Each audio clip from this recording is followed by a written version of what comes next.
We're updating one of our oldest videos to give justice to the long and storied career of one of the OG competitive dogs, Alakazam. There's a reason high ranking invaders have used Alakazam. No Ryan in battle, and when there's an inside trivia from both in Pokemon Red Blue and Alakazam sent out by Pokemon has low health, will have the cry of a Ghastly. Alright, let's get this magic show on the road and dive right into the burning question on our mind. One that the 5,000 IQ Pokemon surely already had. Actually, but before we start, let's guess this is Raycon. I may not be in anymore, but physical shopping was one of my favorite things to do. I really wish I had the Raycons I have now back when I was studying because they would have been so handy. I use the everyday earbuds literally every day for many tasks. I use them while I watch the shit I cook, and of course I use them while exercising. One of the best features of the new everyday earbuds is that they're listening, so I don't have to worry when I use them to listen to music or audiobooks while I exercise. And speaking of audiobooks, I listen to a ton of them while I do tasks. It's how I absorb knowledge while I have to do chores. I'm always hustling, be it with content or working on other ventures. So I want to absorb much knowledge. In fact, this is my thought I could run out of earbud battery quickly. But luckily, yet another one favorite Raycon, its battery life comes in handy here because it has a whopping 32-hour battery life and it's got a quick charge function. 10 minutes of charging gives me 90 minutes of battery. And of course, it's always been a pain to connect to other wireless Bluetooth devices to multiple devices. But luckily with Raycon, I can simply connect them to 2 devices at once. So what are you waiting for? Increase your everyday productivity and go to buyraycon.com/FSG to get 20 to 40% off your Raycon purchase plus free shipping. And thank you to Raycon for sponsoring this video.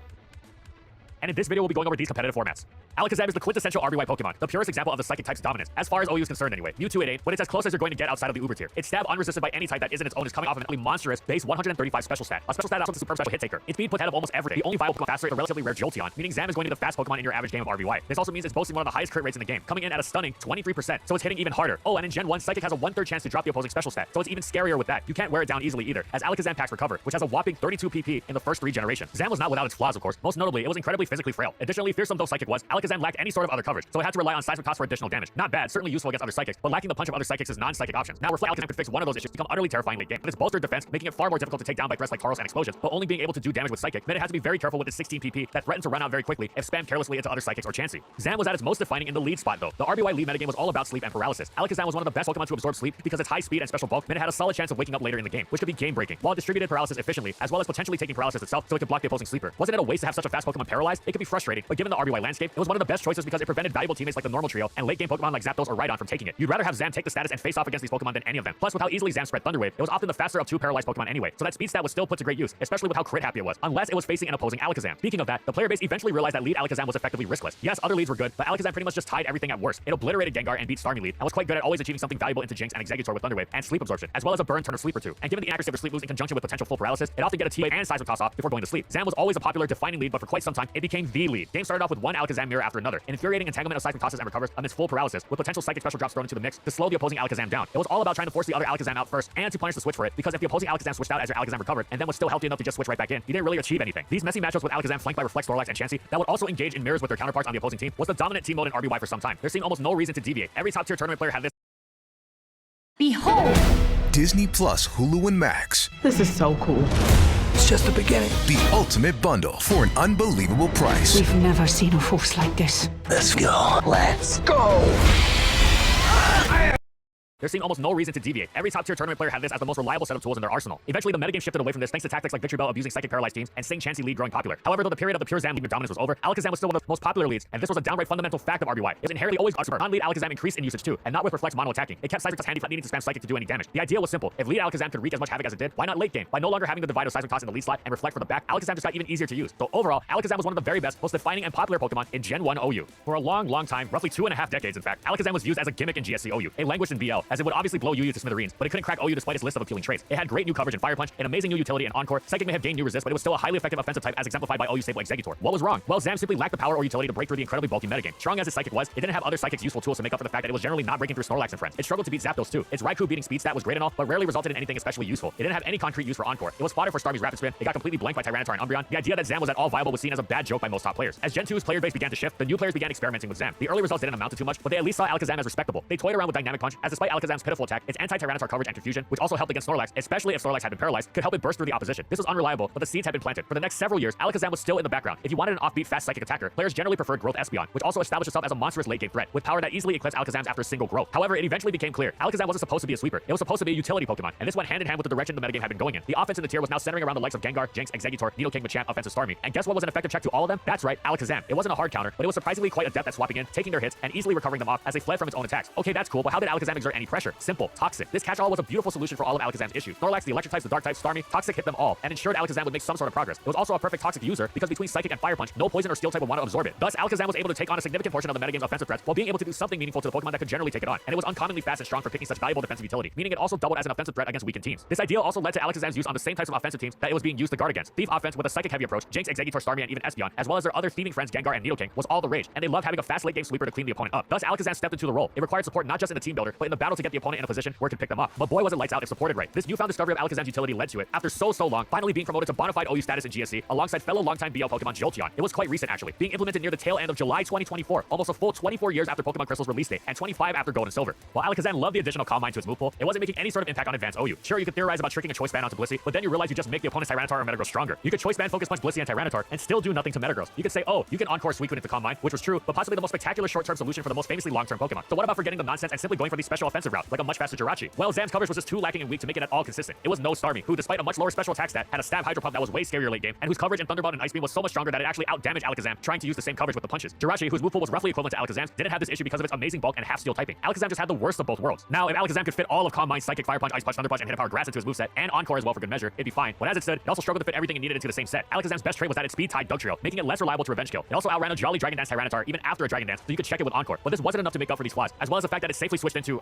just about nothing. Some players tried to make it work. Synchronize was one of the best ways to totally ruin a Gengar using Will-O-Wisp, for example. It wasn't a bad Pokemon outright, but it was BL for many very good reasons. Its usage was occasional, and its performances on those occasions only ever decent. Of course, it couldn't go to UU though. It absolutely obliterated that tier. Also, fun fact, it shared its BL status with its pre-evolution Kadabra. While the 4th generation made Pursuit physical and thus incredibly widespread, it also blessed Alakazam with many of its new additions. Choice Specs if it really wanted to unleash the most immediately strong psychics possible, and Life Orb if it wanted to switch it up while still gaining that much appreciated boost. Shadow Ball was now special, and Alakazam could finally hit other psychic types effectively with it. Most notably though, it received Focus Blast. Now this was of course a mixed bag, given Focus Blast's famously shaky accuracy even on the best of days. But should it land, its coverage made Zam utterly terrifying. It not only maintained its anti-steel coverage that it needed with Fire Punch no longer being special, but also hit them much harder than Fire Punch ever had. And of course, Focus Blast also utterly destroyed Zam's nemesis, the Dark types. Now OU was still going to be largely out of Alakazam's reach, barring occasionally gimmicky uses. A couple players tried to use its Starmie and Scarf Tyranitar beating speed and stronger Focus Blast to get the jump on certain semi-stall teams anchored around Starmie, Tyranitar, Special Defense, Heat Ran, and Skarmory, while certain Baton Pass teams led off with Alakazam for his dual screens and faster than Azelf Taunt. But these were incredibly rare. Power creep was sufficient that Alakazam could finally be allowed in UU without being utterly broken. In fact, with the likes of Spiritomb running around, Alakazam actually had a perfect counter not named Chansey. However, make no mistake, UU Alakazam was potentially one of the most terrifying Pokemon around. Even Chansey, just like Registeel, feared Specs Focus Blast with Stealth Rock up, and both of them were utterly ruined by Trick. Most everything else got dropped very quickly. The Fire Water Grass Spores that dominated UU were hapless in the face of Alakazam's mighty psychics. Even the raw bulk of Milotic struggled to stand up to them. Pretty much the only thing keeping most of UU teams from getting utterly eviscerated was priority, which was plentiful. So yeah, between things like Arcanite's Extreme Speed and Azumaro's Aqua Jet, you'd have recourse, but that didn't mean you weren't taking a serious beating from Alakazam's Assault first. Plus, not even priority moves was good against it. Vacuum Wave from Blaziken and Toxicroak bounced off of it, for instance. Your other options to outspeed it were Scarfers and Swellow. Well, Swellow was great, but not exactly the kind of thing you slapped on every team. While Scarfers had the same issue as priority. When they were forced to be used as revenge killers, they were incredibly easy for the Alakazam users to switch out of and absorb with something else. If one could hold Alakazam back until the late game, which also gave them time to lure in and wear down or take out the Pursuit users like Houndoom and Spiritomb, they would be rewarded for temporarily playing 5v6 with an utterly ruthless late game cleaner, especially if it was using a Life Orb set with Substitute that allowed it to bypass Sucker Punches from Absol, Hitmonlee, and Toxicroak. Alternatively, it could run Calm Mind with Life Orb and absolutely crush any bulky answer. Even specially defensive Milotic was ruined. Alakazam's frailty meant it wasn't the easiest Pokemon to use, but its massive outsides were incredibly rewarding for skilled trainers, making it one of the most potentially dangerous Pokemon in Gen 4 UU. Oh boy, we're entering the Magikarp era. Buckle in. That's right, Generation 5's hidden ability bestowing Dream World blessed Alakazam with one of the most incredible abilities in the game that allowed it to completely ignore all passive damage. But wait, Alakazam is no Clefable or Uniclus or Sigilyph, which was actually being used in early Gen 5 OU. It wasn't bulky at all. What's the point? Well, first of all, even if Alakazam isn't a hit taker, it appreciates not having to take damage from hazards and Sandstorm while switching in, or its own Life Orb for that matter. Forget outlasting Zam through tactics like Protect and Clever Switching while it gets worn down. Oh, that applies to things like Leech Seed and Toxic too. Moves that Alakazam now use as an entry point. It's not just running Life Orb either. Most famously, Magikarp Alakazam can run Focus Sash to amazing effect. It's generally pointless to use Sash outside the lead slot because it gets disrupted by hazards, and often weather as well. But would you look at that? Because it's unbothered by those. Alakazam will always have its Focus Sash intact when switching in. This completely reverses the well-documented dynamic of Alakazam's frailty, leaving it susceptible to many opposing offensive tactics. Sure, it outruns a lot of pokes, but it's so vulnerable to priority and Scarfers that fast-paced teams can generally handle it. But now since Alakazam can withstand a hit from these and take them out in return, it becomes infinitely more difficult to handle, especially as it can switch in and out repeatedly. It can sometimes even switch directly into any attack and survive it if that's what's required to take an opposing threat out without losing a valuable teammate. Despite the stunning heights that Magikarp would eventually propel it to, Alakazam started the generation in UU and stayed there for some time throughout Black and White 1 even after receiving Magikarp, as OU was preoccupied with many other broken monstrosities like Sandrush Excadrill. That was just fine though, as UU Zam was an utter terror. It foreshadowed its eventual use in OU because it was absolutely excellent on hazard stacking sand teams. The principle was simple. Everything else got worn down by hazards and sand. Then Zam came in, unbothered by these things, and finished things off with its immense power and speed. Once the OU metagame started settling into a fairly balanced state after the bans of threats like Thunderous Speed though, Alakazam began getting used there as well, eventually rising to OU proper. It was especially valued for its speed that put it ahead of Scarf Tyranitar, which was used as a catch-all check to pretty much everything. Indeed, Alakazam was such a big threat, it just about single-handedly put Scarftar out of business on teams that didn't have another check to it. And seeing as how rare Alakazam checks were, this meant most of the time Tyranitar couldn't afford to go with the Scarf. It had to go with Chople Berry instead, so it didn't get crushed by Focus Blast. And even then, it had to stay at high health so it didn't crumple if Alakazam threw on a Life Orb. As such, Alakazam became known as one of the biggest threats in OU, but even this underrated it compared to what was to come. Like with Reuniclus, the player base eventually realized just how absurdly ahead of everything else Alakazam was. All their checks got worn down by hazards and sand, and then the Magic Guard Psychics, who began teaming up for maximum Magic Guard, would clean up. Whereas Reuniclus was the slow and steady one, Alakazam ripped through the metagame mercilessly. It was the fastest viable Pokemon without speed boost, which made dealing with it difficult, thanks to the whole priority or Scarfer that get ruined by Sash anyway deal. These monsters like Keldeo, Garchomp, and Thundurus Therian that smashed most of OU, yeah, Alakazam ripped through those effortlessly. Magic Guard hazard stacking became so dominant, it incited an unprecedented move to free Excadrill just so the tier could have an actual decent Rapid Spinner. The other ones all got either stuffed by Jellicent or worn down by the hazard stackers that were just outright bad. However, even with Excadrill around, Alakazam and friends continued to absolutely terrorize everything. Alakazam Spikes was the most dominant, consistent team style year after year after year. There was just so little that could stand up to it. Sure, there were anti-Alakazam tactics that popped up, the Sash breaking dual chop Scarf Garchomp for instance, but they were all just trying to keep up with Zam. It constantly shifted itself just a bit and it'd be ahead of them again. There were many calls to ban Alakazam or Magic Guard or Spikes or something, but the object of many players' IO for so many years was Alakazam. It sure didn't hurt that it was flanked by fellow busted Psychics Reuniclus and Latios together. They were so easily able to wear down their one real check Tyranitar. It was kind of scary. Many Alakazam Spikes team mirrors popped up over the years, and game deciding Zam speed ties were the stuff of nightmares. It was almost RBY Tauros-esque. There were just so few other ways to manage it besides your own, or beyond venturing into gimmicky, risky territory, like hyper offense teams that did well into sand, but also getting thrashed by rain. In many ways, Alakazam wound up becoming the face of Gen 5 OU. Yes, Tyranitar, Politoed, and so on, but at the height of the competitive metagame, everything revolved around the peerless dominance of Alakazam and its spikes. Generation 5 was well and truly spectacular. Alakazam took some time to get going in OU again in Gen 6. There was no more permanent sand, and the player base thought spikes were a thing of the past because of the fog, so Alakazam's go-to playstyle seemed to no longer exist. Additionally, the new Mega Alakazam was utterly monstrous, with almost grotesque levels of special attack and speed even by Mega standards, but it was in somewhat of an awkward place as its role was nearly identical to its base form, and thus the player base hadn't figured out what to do with it yet, as opposed to more intuitive Megas like the Mega Charizard. As such, both Alakazam and Mega Alakazam dropped to UU early on, and shocker, Mega Alakazam was banned immediately. Alakazam was a solid Pokemon in UU. Magikarp didn't create too much of a disparity between it and the others because there wasn't the previous generation's emphasis on passive damage. Additionally, many top-tier Pokemon like Starfire Dragon, Mega Aerodactyl, Victini, and Jirachi tended to match up decently against it, so Alakazam wasn't quite blasting everything apart. But rest assured, late game, when everything was battered and bruised, it'd step in and those weakened Pokemon would immediately drop. Funnily enough, eventually Mega Alakazam was retested and actually allowed in UU. Freakish though it seemed for a psychic type with special attack and speed that left Mewtwo in the dust, it basically wasn't that different from handling base Alakazam, and Mega Alakazam had opportunity cost as a Mega in a tier where you really wanted to run Aerodactyl a lot of the time, so it balanced it out. Come Auras, the OU player base had realized that the Spikers were good and the fog was terrible at keeping spikes off the field. Thus spikes were back, and thus so was Alakazam, moving back up to OU through usage. Both base and Mega were terrifying, but base started off as more popular. With Life Orb, it was actually stronger than Mega, which helped it blast through the ever-present Clefable, while letting you use another Mega alongside it. Mega Alakazam's extra speed seemed superfluous. That is, until Assault Vest, Tornadus, Therian, and especially Weavile came to utterly dominate the metagame. It was immensely difficult for Alakazam to get his job done when these two faster Pokemon thwarted its efforts, especially since Weavile would also Pursuit Trap it. This led base Alakazam's usage to fall, and it actually wound up back in UU, where it wound up abusing spikes to spectacular effect. The tier's player base had also realized just how effective hazards still were, and Zan led the charge in ensuring almost nothing could take it on safely. Even trying to pursue wouldn't necessarily work. Alakazam survived Mega Aerodactyl's pursuit if it stayed in, for example, making a gruesome guessing game. Alakazam's spikes proved to be too much for UU, and Alakazam found itself banned. Mega Alakazam, though, had taken over right where base Alakazam had left off in OU. That whole Torn, Therian, and Weavile problem base Alakazam had? Yeah, not a problem at all once it Mega Evolved. Its speed was so incredibly high, in fact, that Mega Alakazam could actually run a modest nature without really missing out on anything. It had to watch out since it wouldn't outrun things like Keldeo on the turn and Mega Evolve, but this was a worthwhile price to pay for the utterly insane boost in power it received. It was actually stronger than Life Orb Alakazam now. Mega Alakazam spikes became one of the most dominant team styles in the metagame, with many of the Megazam's teammates like Clefable, Gliscor, and Skarmory also flaunting a spikes immunity. Megazam did lose Magic Guard upon Mega Evolving, but having that initial Magic Guard when switching in was excellent to ensure it started at full health. And Trace was also a superb ability with myriad useful applications that just made Mega Alakazam scarier. For instance, Mega Alakazam could copy the Regenerator off a Slowbro if forced out, or it could switch into a Heatran's Lava Plume by tracing Flash Fire, or it could even outrun an Excadrill in Sand by tracing Sand Rush. This utility was so widespread.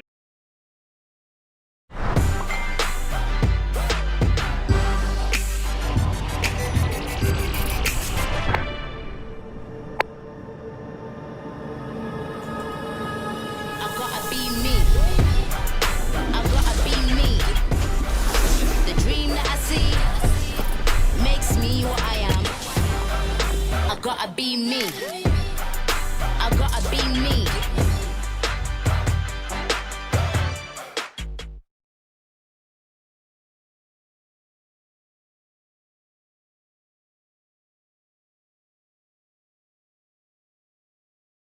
In fact, that Mega Alakazam found itself being used on Spike's less bulky offense teams too. Mega Alakazam also made itself more difficult to handle through its move pool. Think your specially defensive Thunderwave Clefable will get the job done? Nope, Alakazam just taunted you. This also worked to completely shut down Toxic Heat Ran or a soft Boiling Chansey. Think your specially defensive Gliscor is safe? But Mega Alakazam just dropped you with Hidden Power Ice. Mega Alakazam sliced through bulk, it blitz past offense, focus blast accuracy willing. It was an absolutely incredible Pokemon that significantly shaped the state of Auras OU. Alakazam was not at all suited to VGC. Frailty exacerbated by the doubles format alongside the fact that, for all its power, it wasn't the immediate one-hit KO machine it needed to be to compensate for such a flaw, nor was it packing any sort of particularly superb utility either. The fast-paced, hazardless VGC metagame was antithetical to the kind of prolonged passive damage, heavy single slugfest Zam thrived in. Having said that, while the Mega Form definitely wasn't going to be used in the world of Kangaskhan, hilarious though the idea of tracing Parental Bond is, it wouldn't actually work almost ever. Base Zam managed to notch a couple of placements in 2015. Jack G reached 4th in the junior division of the Australian Nationals, and Matt Vibert reached 10th at the Florida Regionals. Alakazam returned to UU in Generation 7, and once again, its presence was controversial. Its speed and strength were impressive as ever, even with an incredibly power-crept metagame, and thus it got hit with a ban hammer early on, as concerns had risen over what it did to the metagame. It was retested to see if the early reaction had been too much, but turns out it really wasn't. And this was largely thanks to the fact that Counter can now be used alongside Magic Guard. The pair had been mutually exclusive before, but now Alakazam can use its Focus Sash to beat any physical attacker one-on-one. It was basically a perfect coverage move because it hit everything and dropped them. Offensive Pokemon like Zygarde 10% and Scizor, bulky Pokemon like Hippowdon and Knockoff Mew, whereas previously Alakazam would be twisting itself into knots trying to find the covers to hit all of them. Now it didn't have to try at all. They all lost to Counter, as did an enormous chunk of pretty much anything else. It was already a huge threat, and being able to use Counter against everything made it unreasonably good at guaranteeing an excessive number of KOs. As such, Alakazam remained banned, notching another BL placement. As for Mega Alakazam, it once again took some time for its place to be discovered in this new metagame, where the player base was busy figuring out all the flashy new toys and thinking, oh, Celesteela and Magearna will make Megazam too difficult to use. But just like the previous generation, once they realized just what Megazam could do, it exploded in usage and became a monstrous defining threat even in the face of Steela and Magearna, doing pretty much the same things as it had previously, except with some excellent new tools. First of all, it immediately received its Mega level speed upon Mega Evolving now, which made it even easier for it to find spots to destroy things right away and to run a modest nature. It still outran the incredibly fast Tapu Koko. Second, Spikes Greninja made it even easier for Mega Alakazam to be used on offensive teams, really piling on the hurt from every direction to enable it later on. Of course, it still found great success on bulkier balance as always. Third, these offensive teams really appreciated Mega Alakazam not just because of its threat level, but because of its defensive presence, and not just the kind where it's used its speed that outran Greninja and even Tapu Koko. The kind where it actually switched into things. Z Magnastorm Heatran was one of the biggest threats in the tier, and by tracing Flash Fire, Mega Alakazam provided an amazing offensive defensive check to it that recovered off any potential Earth powers while Hate Ran fled from Focus Blast. Trace also had another absolutely incredible application in helping Megazam and its team take on Toxapex and friends. It wasn't just that Megazam was threatening to defensive cores, it was that Megazam threatened these defensive cores while repeatedly safely switching into Toxapex, an immensely difficult task because its Trace Regenerator, which alongside Recover, allowed it to shrug off whatever Toxapex wanted to throw at it on the switch. Even if it got status, it would keep threatening the opponent over and over and over, while keeping its teammates safe from Toxapex's Scald Toxic knockoff antics. It was an absolutely incredible presence, especially with something like Assault Vest knockoff Tangrowth to deny Celesteela leech seed recovery and force it out, letting Alakazam wear it down over time. Mega Alakazam was an absolutely stellar fit on so many teams and consistently threatened just about the whole metagame. Bulky teams were so terrified of it, they began using Scarf Weavile for the fast pursuit against it. Mega Alakazam was also the best way to punish Protean Greninja in the entire metagame. Imagine a Mega Alakazam with Protean, and then imagine the regret your opponent has when they realize that you've traced the Protean off your opponent's Greninja and now have to contend with an Omni Stab Megazam. If your Megazam answer was specially defensive Tapu Bulu, you were fine, since that was going to take Psychics at high health anyway, but anything else and you were in serious trouble. The applications were endless. In addition to also handily checking Sandrush Extra Drill again, Mega Alakazam also liked copying Regenerator off Tornado Styrian, and it was downright nightmarish if it grabbed Beast Boost against one of the many Ultra Beasts. So all in all, Mega Alakazam was one of the best Megas and an absolutely incredible Pokemon in Gen 7 OU.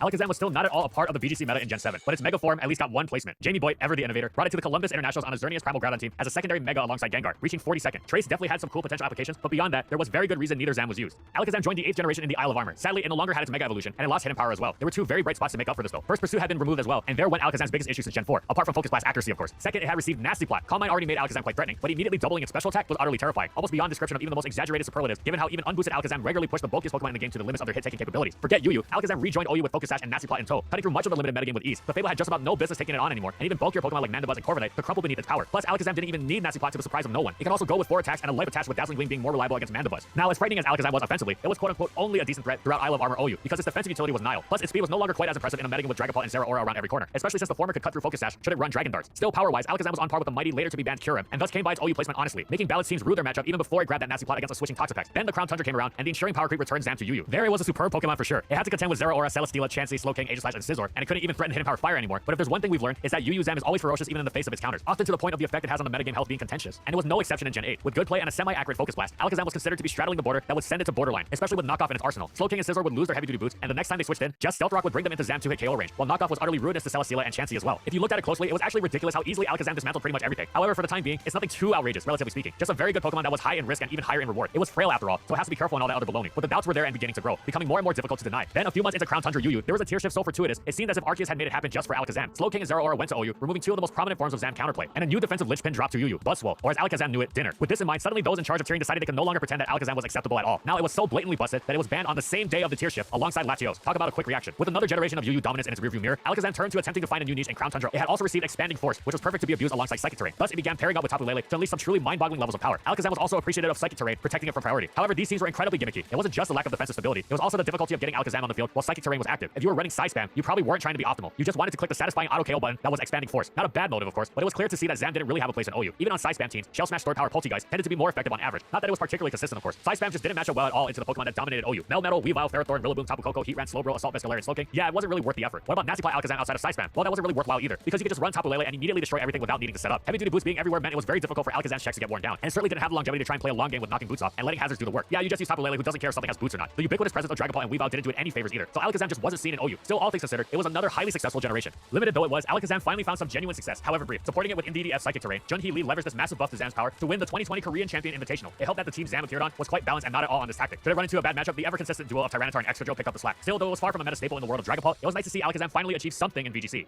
And that's it. So how great was Alakazam actually? Well, Alakazam is one of the most elite singles Pokemon ever. It was one of the most defining forces in the first generation of OU and has returned to the standard metagame time and time again. It actually finally broke into GSC OU after 2.5 decades. It had a niche in Gen 3 OU, though it was mostly BL. Then in Gen 4 found itself in its other home, UU, where it has also returned to dominate many teams. So much so that it has found itself banned from the tier repeatedly, including twice in Gen 6. And that was just its base form, as its Mega form got banned early on too. Upon receiving Magic Guardian Generation 5, Alakazam completely warped OU to its will, and proceeded to do that repeatedly with the help of its amazing Mega Evolution, Gen 6 and 7. It lost the Mega in Gen 8, but it found itself oscillating between OU and a UU. It eventually got banned for resoundingly once again. Overall, Alakazam is absolutely incredible no matter what, and we can't wait to see it return in the future. Thanks for watching, everyone. And as always, if you like the video and you want to see more, be sure to subscribe to False Swipe Gaming for more weekly Pokemon content. And in the comments, I want to know, what do you think about competitive Alakazam? Would you buff it, make whatever it is, let us know in the comments. Also, thank you so much to our patrons for continued support of our videos. And if you want to become a patron to get exclusive content, be sure to check it out in the link in the description below. And also, thank you to everyone else watching as well.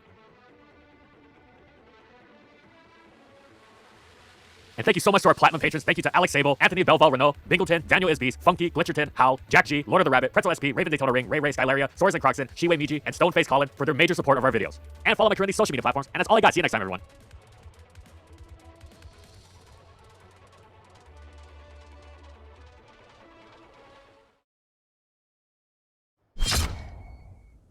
Welcome to the prime time as chosen by the patrons, as we give you Primarina. The final stage of the popular starter Popplio, Primarina is inarguably the most sophisticated and stylish of the Generation 7 starting duo. It is an aquatic, operatic ballerina, bringing refinement and class to any team blessed with its presence. And just look at its grand performance with Lana in the anime. Today we're going to examine Primarina's impact. Let's how good Primarina Ellie. But before we start, we quickly want to mention our Patreon. Look, we haven't actually aggressively advertised the Patreon since all the way back in 2018 with the Aerodactyl video. We've only mentioned it in passing ever since then, and the patrons have been voting on how good was actually Pokemon each month for years now. Why are we telling you this? Well, because we're going to step it up. Not only will we be inviting patrons to vote on more types of videos and video ideas, we will also be adding exclusive content to our Patreon, exploring deep dives of the fascinating histories and details of every imaginable aspect of competitive Pokemon history, featuring both myself and our writer PKC, as well as more potential guests. So if you want to support the channel directly, this is the best place to do it. And check out our Patreon at patreon.com/falseflightgaming. And in this video, we'll be going over these competitive formats. Despite a multitude of positive attributes, Primarina was never going to make it in an OU whose special attacking water fairy type of choice was the highly important Tapu Fini. No matter though, as Primarina simply took its talents to UU. Its typing was superb on both sides of the offensive defensive spectrum, providing it with both valuable resistances and strong stabs packing great coverage. And it had its stats to back it up for both attacking and defending purposes. Underwhelming speed was more than compensated for by solid HP, great special defense, and outstanding special attack. Primarina was primed for UU startup, and it didn't disappoint. Its flagship variant was always choice specs, with the stunning power of its stabs muscling through anything that wasn't a specific special wall. While it hit plenty Pokemon either super effective or neutral, high base special attack combined with its stabs high base power meant it was blasting through even many resist, be it with Hydro Pump, Moonblast, or Sparkling Aria, which was just as strong as Surf. Primarina also had tremendous defensive utility without even trying. It was most notably a naturally amazing check to none other than Hydreigon, one of UU's most elite, while also checking other threats like Infernape. This was incredible utility for a Pokemon whose primary task was skull-crushing wall-breaking power. Indeed, Specs Primarina was so terrifying, it mandated the use of one of Blissey, Empoleon, Amoonguss, or Tentacruel, any defensive team looking to take hits. Otherwise, you would get absolutely destroyed, given that even though it was a slower offensive Pokemon, it still outpaced the bulky Pokemon such teams used, and it had the hit-taking ability to switch in easily. To say nothing of how even if it were frail, it get opportunities galore given the plethora of switch moves in the tier. Those four Pokemon were great in their own right, so it's not like this was an especially restrictive effect of Primarina's presence, but of those four, Blissey and Empoleon were truly safe. Both Amoonguss and Tentacruel had much to feed Primarina's best psychic. Speaking of Scald, Primarina wielded it well on its defensive counterpart variant, the Restock set, which invested fully in defense to compensate for the lower base stat, and making it quite apt at taking physical hits as a result. While it was still a natural stud at tanking special hits with just max HP, especially since it healed now, and its reliance on Rest Talk for recovery didn't render it passive given its two great stabs it wielded through Sleep Talk, especially with Scald's famous burns. This made Prima an excellent Pokemon for bulkier balanced teams looking to reinforce their defensive integrity against the slew of offensive threats running around. However, when it came down to it, Specs Primarina was one of the most defining threats around. In fact, between its ability to build as much as it did and not impossible swinging into it safely, even the recovery line Empoleon could get more hit. Partially, a Primarina tossed Scald, and it would end up expecting Primarina, though nothing ever came of it. Happily, Primarina was going to mess you up. It might sound like an exaggeration, but as the game progressed, it only became more true. It was incredibly easy building that was mostly solid against Medlar, but madly more weak because of the specificity it demanded in dealing with it, especially as the substitute 3 attack set popped up. By removing the need for prediction with sub, it was easier than ever to draw in Amoonguss and slice through it with Psychic. If Specs had one flaw, it was its prediction-heavy nature, but Primarina was hardly left wanting for power when it took its Specs off either. It was still crushing most everything, and it even wound up ruining Empoleon, as its subs blanked any attempts at knockoff or Scald burns, while it got to repeatedly scald it itself. The closest non-Blissey answer was Recovery Celebi, which still took seriously hefty damage from Moonblast, forcing predictable, exploitable recovers. As always, Primarina's typing and bulk, now bolstered by the leftovers it was carrying, ensured it got many free turns against tier staples like Latias, Hippowdon, Mega Sharpedo, and so many others. Both countering it and limiting it were immensely difficult. The best you would generally get out of the exchange was some sort of trade. For instance, instead of switching with Crocodile, you might just give it up to land that Earthquake on Primarina's lower defensive stat, so it's effectively out of commission afterwards. The problem is, of course, that you have lost your Crocodile to do so. Players tried all sorts of lures for Prima. Z-Ground Crocodile was one to turn the aforementioned scenario in Crook's favor, while the more surprising was Z-Belch Hydreigon. Others included Roar Empoleon to bypass sub, Pasho Berry Nihilego, and even an increase in Volcarona usage, though it had to contend with Stealth Rock. These were useful Pokemon, but Primarina just kept trucking on. Overall, Primarina garnered a great deal of controversy and frustration, but above all else, it was one of Gen 7 UU's most superb defining Pokemon. Generation 8 blessed Primarina with two amazing gifts: Calm Mind, self-evident in its elevation of Primarina's special attacking game, and Draining Kiss as an alternate fairy stat. Yes, its power was far lower than that of Moonblast, but it could be assuaged with Calm Mind's boost, and the fact that Draining Kiss healed a whopping 75% of damage dealt made it particularly appealing to reinforce Primarina's bulk, again made possible through Calm Mind. Primarina also received Flip Turn, which had great potential, but it didn't wind up amounting to much. It actually saw some decent OU use throughout the generation, as it was quite decent into bulkier teams. Its use was Scattershot, but it was quite decent in the days before Crown Tundra and the similarly buffed Tapu Fini. Primarina's real business, though, was of course in its old home of UU. Early in the generation's home metagame, it was actually banned from the tier off the strength of a highly unusual set: Calm Mind, Rest, Moonblast, and Snore. Usually Primarina had no need for its liquid voice ability, but here it used it for a stab Water Snarl that made it incredibly threatening even while asleep. Primarina thus spent much of the generation in BL. It wasn't even free during the expanded Isle of Armor metagame because it was still quite evident it would destroy all in its path. However, come Crown Tundra, there had been sufficient power creep to where the player base dared take the chance, and though Primarina wasn't quite broken, it had the same effect as in its debut generation, where it was brutally good and was indeed considered for a suspect test at multiple points. Checking Primarina was nightmarish because its Moonblast was so spammable by virtue of traditional fairy answers being thwarted by it one way or another. Fire types were obviously not an option, but forget using a Steel into it either. Poisons didn't do well either. Amoonguss wasn't just a worse check, it was actual setup fodder for sub Calm Mind antics, while Nihilego feared Scald. Primarina was already excellent with the return of its Specs and Rest Talk sets, but it packed several new variants now, not just Calm Mind ones, that enhanced its threat level greatly, since not only were those sets all excellent, but their sheer variety meant it was incredibly easy to slap Primarina on a huge variety of teams and extract immense value from it, both offensively and defensively, able to take on so many opposing Pokemon and team styles. Just like Primarina overall, the 3 attacks variant on its own had so many options to mix and match. Substitute excelled as before, but Primarina could also wield Encore to great effect, creating unique opportunities by locking opponents into an exploitable move, while it also utterly delighted using Protect to wring as much longevity out of its leftovers as possible. It could and did also run Calm Mind along these 3 attacks, allowing it to increase its wall-breaking potential or go for a late-game clean against bulkier teams. Even its item choice, though usually leftovers, could be swapped out for the ability to turn the tables on would-be checks as Zarude and Tangrowth, now able to withstand their power whips. Speaking of Calm Mind, the